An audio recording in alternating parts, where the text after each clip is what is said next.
उनकी वो डांटें जो मुझे को काम गलत करने पे करते थे, उनकी वो इस्लाह जो मुझे सिखाते थे। वो एक दफ़ा उन्होंने मुझे कहा था, "अब मेरी वार्डरोब सीधी कर दो", तो मैं उसके उन्होंने वो तो कह के सो गए, तो मैंने कहा आप देख लें। तो उसके बाद उन्होंने चेक किया, इतना वो खुश हुए, इतना वो खुश हुए कि भाई मैंने ये काम कहा, उसने सेकंड लगाया और करके फायर कर दिया। वो पंचुअल बहुत थे और वो उन्हें बहुत पसंद था कि मैं कभी काम कहूँ और बैठे ना रहें, बस मेरा फटाफट ये काम करके फारग हो जाए। या फिर एक दफ़ा मुझे को बात वो इतने प्यार से डांटते थे कि उनकी डांट भी डांट ही नहीं लगती थी। करें मैं वो गलत काम करूँ, वो मुझे इस्लाह करें मेरी। जो उनकी डांट में प्यार था ना, वो मुझे कहीं भी नहीं मिलेगा। तो मैं गया स्कूल, वो उन्होंने मेरे फ्रेंड्स ने जो घेरा डाला मेरे सामने कि भाई तुमने बताया ही नहीं पहले तुम्हारे नाना है। अब मैंने काफ़ी शौका सा हो गया कि भाई मेरे नाना देख लें, मैं मिलवा दूँ। व्यूअर्स, वीडियो पर आने से पहले हमारे चैनल को सब्सक्राइब कर दें, लाइक कर दें और बेल आइकन के बटन को दबाना मत भूलिएगा। बिस्मिल्लाहिर्रहमानिर्रहीम, अस्सलाम वालेकुम। मैं AK अफरीदी और आप देख रहे हैं MD न्यूज़ TV। नाजरीन, खालिद भट्ट साहब किसी तारुफ के मोहताज नहीं है। इंडस्ट्री का बहुत बड़ा नाम, जो कि थोड़े दिन पहले अल्लाह को प्यारे हो गए। अल्लाह पाक उनको जन्नत में आला मुकाम अता फरमाए। हम इस टाइम मौजूद हैं उनके घर के बाहर। बहुत बड़े लेजेंड अदाकार थे, तो लोगों की थिंकिंग होती है कि उनके पास बहुत गाड़ियाँ, बंगले और जायदादें, प्रॉपर्टी। तो हम इस टाइम उनके घर के बाहर मौजूद हैं। तो हम आपको उनकी फैमिली मेम्बर से मिलवाते हैं और वो आपको आगाह करेंगे कि वो किस शख्सियत के मालिक थे या किस तरह की शख्सियत थी उनकी। तो ये उनका घर है, बाहर से आपको नज़र आ रहा होगा। तो उनकी कुल प्रॉपर्टी या कुल जायदाद है वो यही घर ही है, और कोई उनका असासा या कोई ऐसी वैसी उनकी प्रॉपर्टीज़ नहीं है। तो हम मिलवाते हैं उनके नवासे से आपको।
मेरे साथ इस टाइम खालिद भट्ट साहब के नवासे मौजूद हैं, जो कि किसी तारुफ के वो तारुफ कराने की ज़रूरत नहीं है। इनसे कुछ चंद बातें करेंगे, क्योंकि ऑलरेडी मेहमान आ रहे हैं ताज़ियत के लिए, अफसोस के लिए। तो घर में कुछ माहौल ऐसा है, तो ज़्यादा टाइम वेस्ट ना करते हुए हम चलते हैं उनके नवासे के पास। कुछ यादगार बातें जो उन्होंने इनसे प्यार में की या गुस्से में की, डांट के की, तो ये एक याद होती है लेजेंड की। तो हम मिलते हैं उनके नवासे से। अस्सलाम वालेकुम। वालेकुम अस्सलाम। कुछ ख़ास बातें जो आपको आपके नाना जान के जाने के बाद उनकी याद दिलाती हैं, मिस करते हैं आप, या उनको आप कहते हैं कि यार काश ये बातें वो मुझे दोबारा रिपीट करें, चंद बातें। उनकी वो डांटें जो मुझे को काम गलत करने पे करते थे, उनकी वो इस्लाह जो मुझे सिखाते थे। हकीकत में वो आपकी परवरिश, आपकी तरबियत, आपको दुनियादारी सिखाना चाहते थे कि आने वाले टाइम में, अभी तो आपका स्टार्ट है ना, तो आपने भी दुनिया को फेस करना है, तो वो फेस करने के लिए आपको बताते होंगे। जी बिल्कुल। आखिर में, आखिरी लम्हात में, आपके दादा के आखिरी लम्हात में कोई एक ख़ास बात जो आपको याद हो कि ये नाना में मेरे साथ बहुत अच्छी बात की, मुझे अभी तक याद है, हॉस्पिटल में या कहीं और। वो एक दफ़ा उन्होंने मुझे कहा था, "अब मेरी वार्डरोब सीधी कर दो", तो मैं उसके उन्होंने वो तो कह के सो गए, तो मैंने उसके आधा घंटा लगा के उसकी वार्डरोब सही करके सारा पीछे हटाऊँ। तो वो उठे, उन्होंने कहा कि भाई ये वार्डरोब मैंने कहा था मेरी सही कर दो, आपने किया। मैंने कहा आप देख लें।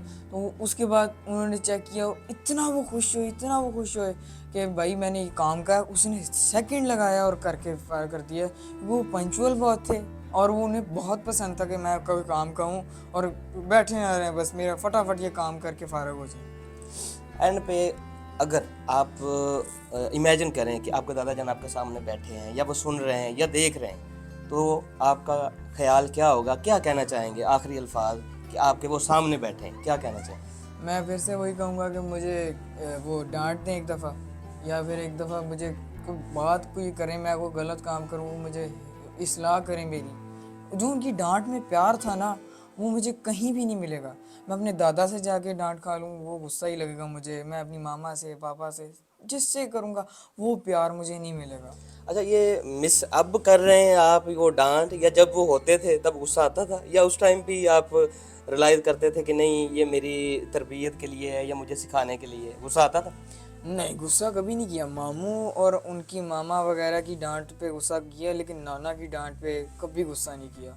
वो इतने प्यार से डांटते थे कि उनकी डांट भी डांट ही नहीं लगती थी। और एक्चुअल में होता भी यही है कि बड़े जो होते हैं वो छोटों को डांटते भी हैं ना, तो उनको पॉलिश करने के लिए, ताकि आगे उन्होंने दुनिया को फेस करना होता है।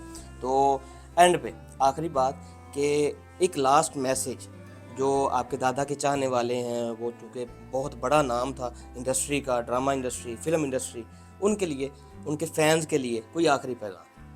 बस यही पैगाम है कि जिन जिन से उन्होंने बहुत प्यार किया है, जिन जिन को उन्होंने बहुत अप्रिशिएट किया है, वो उनके लिए दुआएं मगफिरत कर दें और उनके लिए जन्नत में अच्छा मुकाम इसकी दुआ करें। जैसा कि आपको पता है आपके नाना जान बहुत बड़ा नाम था इंडस्ट्री का, लेजेंड अदाकार थे, सुपरस्टार थे। तो जब आप अपने फ्रेंड सर्कल में जाते हैं, स्कूल में जाते हैं, तो जब आप वो आपको कहते हैं कि यार आपके दादा नाना तो बहुत बड़ा नाम है, तो कैसा महसूस होता था? प्राउड? बहुत प्राउड महसूस होता था, क्योंकि उनका वो एक ड्रामा था लव लाइफ लाहौर, उस वक्त मैं 3 क्लास में था।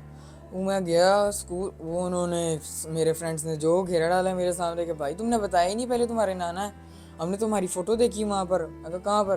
कहते तुमने जब भेजी हमें गैलरी में। तो मैंने काफ़ी शौक़ा सा हो गया कि भाई मेरे नाना देख लें, मैं मिलवा दूँ।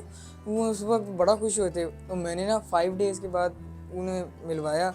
नाना को कहते भी रहते थे हम 5-6 दफ़ा कहा कि नाना आए, स्कूल आए, मिलवाना है आपसे, टीचर से मिलवाना है, दोस्तों से मिलवाना है, आपसे सबसे मिलवाना है। वो सारे देख के बहुत खुश होंगे आपको। दोस्त और टीचर वैसे भी कहते होंगे कि हमें ऑटोग्राफ और कुछ सेल्फियां वगैरह लेके दें, आपको सिफारिश भी करते होंगे? जी बिल्कुल, सारे कहते थे। हमारे एक सर सुहेल है मेरे, अभी भी वो मेरे टीचर हैं। तो उन्होंने अफसोस भी किया है, लेकिन उन्होंने बात ही ये की थी सबसे पहले कि जब उन्हें पता चला था मेरे नाना है, कि आपने बुलाना है उन्हें, मैंने उनके साथ एक फ़ोटो खिंचवानी है ज़रूर। आपके नाना के जो इस टाइम ड्रामाज चल रहे हैं, उनमें से सबसे पसंदीदा ड्रामा कौन सा आपका? वही जो चल रहा है खई, वो बहुत ही अच्छा है। उसमें तो इतनी अच्छी एक्टिंग की है कि उसका फीडबैक आता है तो सारे ही कहते हैं खालिद भट्ट, खालिद भट्ट, खालिद भट्ट। इतना प्राउड महसूस करते हैं कि यार हमारे जाने के बाद भी उनकी दुनिया से इतने फैंस हैं, उनके इतने फैंस और आगे बनते जा रहे हैं और ज़्यादा। बहुत शुक्रिया आपका, बहुत थैंक यू। नाज़रीन, ये थे मेरे साथ खालिद भट्ट साहब के नवासे, जो कि अपने इजहार कर रहे थे अपने नाना से प्यार मोहब्बत का, कि किस तरह वो रहते थे, किस तरह वो इनको ट्रीट करते थे, प्यार करते थे, डांटते थे। तो आई होप आप लोगों को भी पता होगा, वो किसी तारुफ के, किसी इंट्रोडक्शन के मोहताज नहीं है। तो एंड पे आप सब लोगों से, तमाम फैन से, जो भी उनके चाहने वाले हैं, देखने वाले हैं, उनसे अपील है कि आप उनके लिए दुआएं मगफिरत करें, अल्लाह पाक उनके दर्जात बुलंद करे। जिस तरह का उनके किरदार थे या जिस तरह उन्होंने अपनी ज़िंदगी गुजारी, वो तो सर्टिफिकेट है कि अल्लाह पाक उनको जन्नत ही देगा। और जिस दिन उन्होंने वफ़ात पाई वो दिन बड़ा मुबारक था, जुमातुल मुबारक का दिन था। और अल्लाह पाक उनके लिए आगे वाली मंजिलें आसान करें, हमारी भी दुआ है और आप लोगों से भी यही रिक्वेस्ट है कि उनके लिए दुआ करें ताकि आने वाली मंजिलें उनकी आसान हो। एंड पे आप लोगों ने कमेंट में अपनी राय का इजहार ज़रूर करना है, आप खालिद भट्ट साहब से कितना प्यार करते हैं, कौन कौन से ड्रामाज आपको पसंद थे उनके। जल्दी मिलते हैं आपको अगली वीडियो में, अपना बहुत ज़्यादा ख्याल रखिएगा। अल्लाह हाफिज़।